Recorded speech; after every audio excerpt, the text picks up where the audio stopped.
Hola amigos. Aquí les dejo este nuevo audio, para que lo analicemos. Volvamos ya nuevamente el verso 25, por favor, para entender. Bendito sea Dios, todo el versículo, en el nombre del Señor. Amén.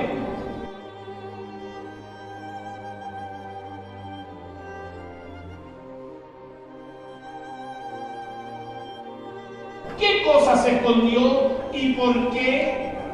¿Por qué las escondió de los sabios? Entiéndase por sabio al académico. Entiéndase por sabio el intelectual. Entiéndase por sabio el filósofo.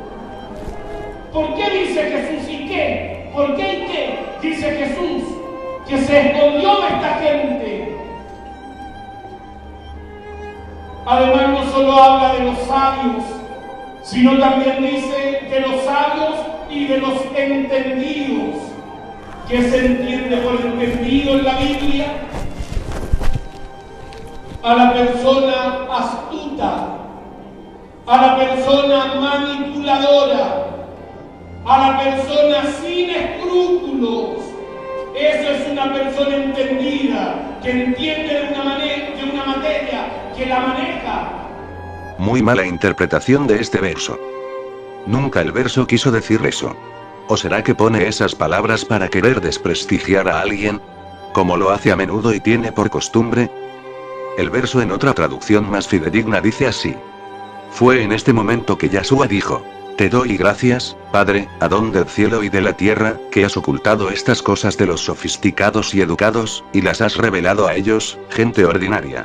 Ojo, dice sofisticados y educados. Otra traducción dice así. En aquel tiempo Jesús dijo: Te alabo, Padre, Señor del cielo y de la tierra, porque habiendo escondido estas cosas de los sabios e instruidos, se las has revelado a los que son como niños. Usted está leyendo de la versión Reina Valera 1960, en la cual se han encontrado más de 6.000 errores de traducción, y más aún, usted le está poniendo de su cosecha.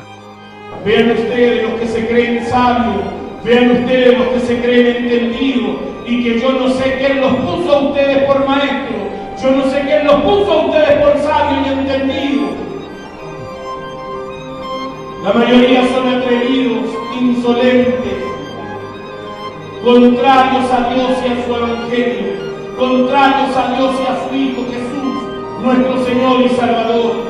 Es un atrevimiento terrible, es una falta de respeto de la más atroz, poner en juicio la palabra de Jesús,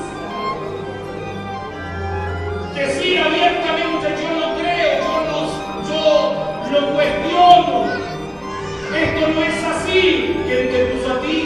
¿Quién te dijo a ti? ¿De dónde sacas el título? ¿Dónde te capacitaste? Hijo del diablo.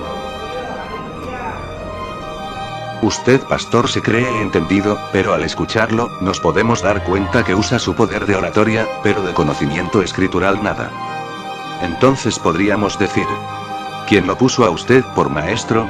¿Y quién lo puso por sabio y entendido? ¿Y de dónde sacó el título? ¿Dónde te capacitaste? Usted trató de hijo del diablo a alguien usando el púlpito. ¿Quién es el hijo del diablo entonces?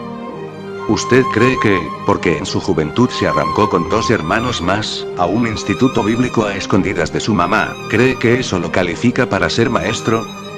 Y más aún, no terminó el curso. Pastor, deje de usar el púlpito para mandar recados y hablar mal de las personas, ese lugar es para enseñar, pero primeramente con el ejemplo. ¿Usted cree que por aprenderse de memoria los versículos y capítulos, eso es suficiente para ser maestro? No, no es suficiente. Te alabo, Padre, Señor del cielo y de la tierra, porque has escondido de los sabios y de los entendidos, y se lo has revelado a los niños. ¿Quiénes son los niños? Bíblicamente hablando, ¿qué características posee un niño? ¿Cómo se conduce un niño? Amados hermanos, primero que nada tienen un alma, tienen ¿verdad? Una intención sana, limpia. En el niño, cuando el niño no hay maldad. El niño no tiene pecado, dice Jesús. Pueden decir amén, libremente. Cualquier niño. Se me dicen los niños de los gentiles también. Mientras sean inocentes no tienen pecado. Jesús dice que son herederos legítimos del reino de los cielos. Que de ellos, para ellos es el reino de los cielos. Amén. Porque no tienen maldad, como usted, como yo. Estudiando la palabra, entre paréntesis, a los niños, desde su raíz griega, su significado sería, a los niños, del griego, nepios. Que significaría en su contexto. Que no habla, creyente inmaduro, niño. Dócil a Dios y a la palabra, que crea lo escrito, pero el intelectual, el sabio, el entendido, dice, pero esto fue mal revelado, esto fue mal interpretado, esto fue aquí, esto fue acá. Seguramente te voy a creer a ti más que a la misma escritura. Yo sé que hay errores de semántica, sé que hay errores de interpretación, sé que pudieran haberse equivocado en algún artículo, en algún sustantivo, sé que se pudieron haber equivocado en la traducción. Pero eso invalida el total. Eso invalida la esencia de la enseñanza de Cristo. Pastor, no se trata de semántica, como usted dice, se trata de la mala traducción malintencionada de la Escritura, por parte de la Iglesia Católica, desde sus primeros concilios a partir del año 393 después de Cristo. Me llama la atención cómo manipula a los hermanos, claramente una coma mal usada, cambia el contexto de lo que se está leyendo. ¿O acaso la palabra no dice? Mateo 5, 18.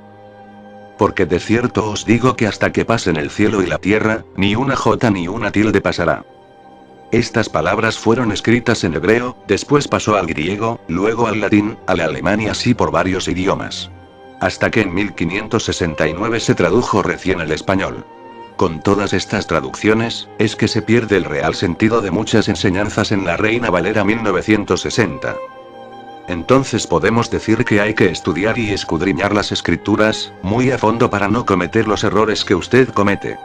Yo sé que hay errores de semántica, sé que hay errores de interpretación, sé que pudieran haberse equivocado en algún artículo, en algún sustantivo, sé que se pudieron haber equivocado en la traducción. Pero eso invalida el total. Eso invalida la esencia de la enseñanza de Cristo. Y ojo. Usted reconoce que hay errores de semántica. Sabe que hay errores de interpretación. Sabe que pudieran haberse equivocado en algún artículo o sustantivo. Sabe que se pudieran haber equivocado en la traducción. Entonces, pastor, ¿de qué estamos hablando? Y trata de pasar esto como un detalle, siendo que la palabra dice. Apocalipsis 22, 19, y si alguno quitare de las palabras del libro de esta profecía, Dios quitará su parte del libro de la vida, y de la santa ciudad y de las cosas que están escritas en este libro. Pastor, por favor, recapacite y capacítese. ¿Quién se puede captar porque lea a fulano a sutano? Hay cientos de enseñanzas, cientos. Hay cientos de maestros, cientos y hasta miles. ¿Por qué no le crees a Jesús? ¿Por qué le pones en tela de juicio su parábola? ¿Acaso usted dentro de sus libros no tenía el lenguaje del cuerpo? Libro que enseña a cómo interpretar a los demás a través de sus gestos. ¿Usted quiere escudriñar a los demás? ¿Y dónde queda la acción del Espíritu Santo en su vida? Tanto ha contristado al Espíritu, que ya no está en su vida, y tuvo que recurrir a este libro de sabiduría humana. Por favor. Porque la gente es insolente, poco reverente con Dios. Se echan al bolsillo a Dios, se echan al bolsillo a Jesús, se echan al bolsillo la palabra, pisotean la palabra, apostatan, ya no creen en la enseñanza evangélica o cristiana. Ahora tienen otras enseñanzas. Esa es apostasía. El Señor reprenda al diablo. pero debe diccionario literal. Eso es apostatar, tener otra enseñanza, salirse del Evangelio de Cristo. Así es, esto es apostasía, las enseñanzas que usted ha dado, ¿cómo? Hablar de que sí se pueden divorciar. Hablarle a los demás de cómo tienen que vestir, siendo que eso usted no lo ha podido controlar en sus hijos. Hablar de humildad, siendo que usted no es humilde. Habla y prohíbe a los demás leer esto y aquello. Prohíbe leer sobre libros que fueron sacados del canon, como por ejemplo el libro de Enoch. Quiere mantener a la gente en ignorancia. ¿Acaso se le olvida que en la década de los 90, usted compraba estudios donde el pastor Pedro Puente?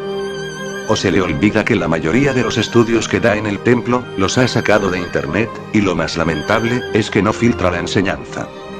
Y la escribe de puño y letra, para que crean que la revelación le viene directo del cielo? Esto sí es una patudez. Será hasta la próxima.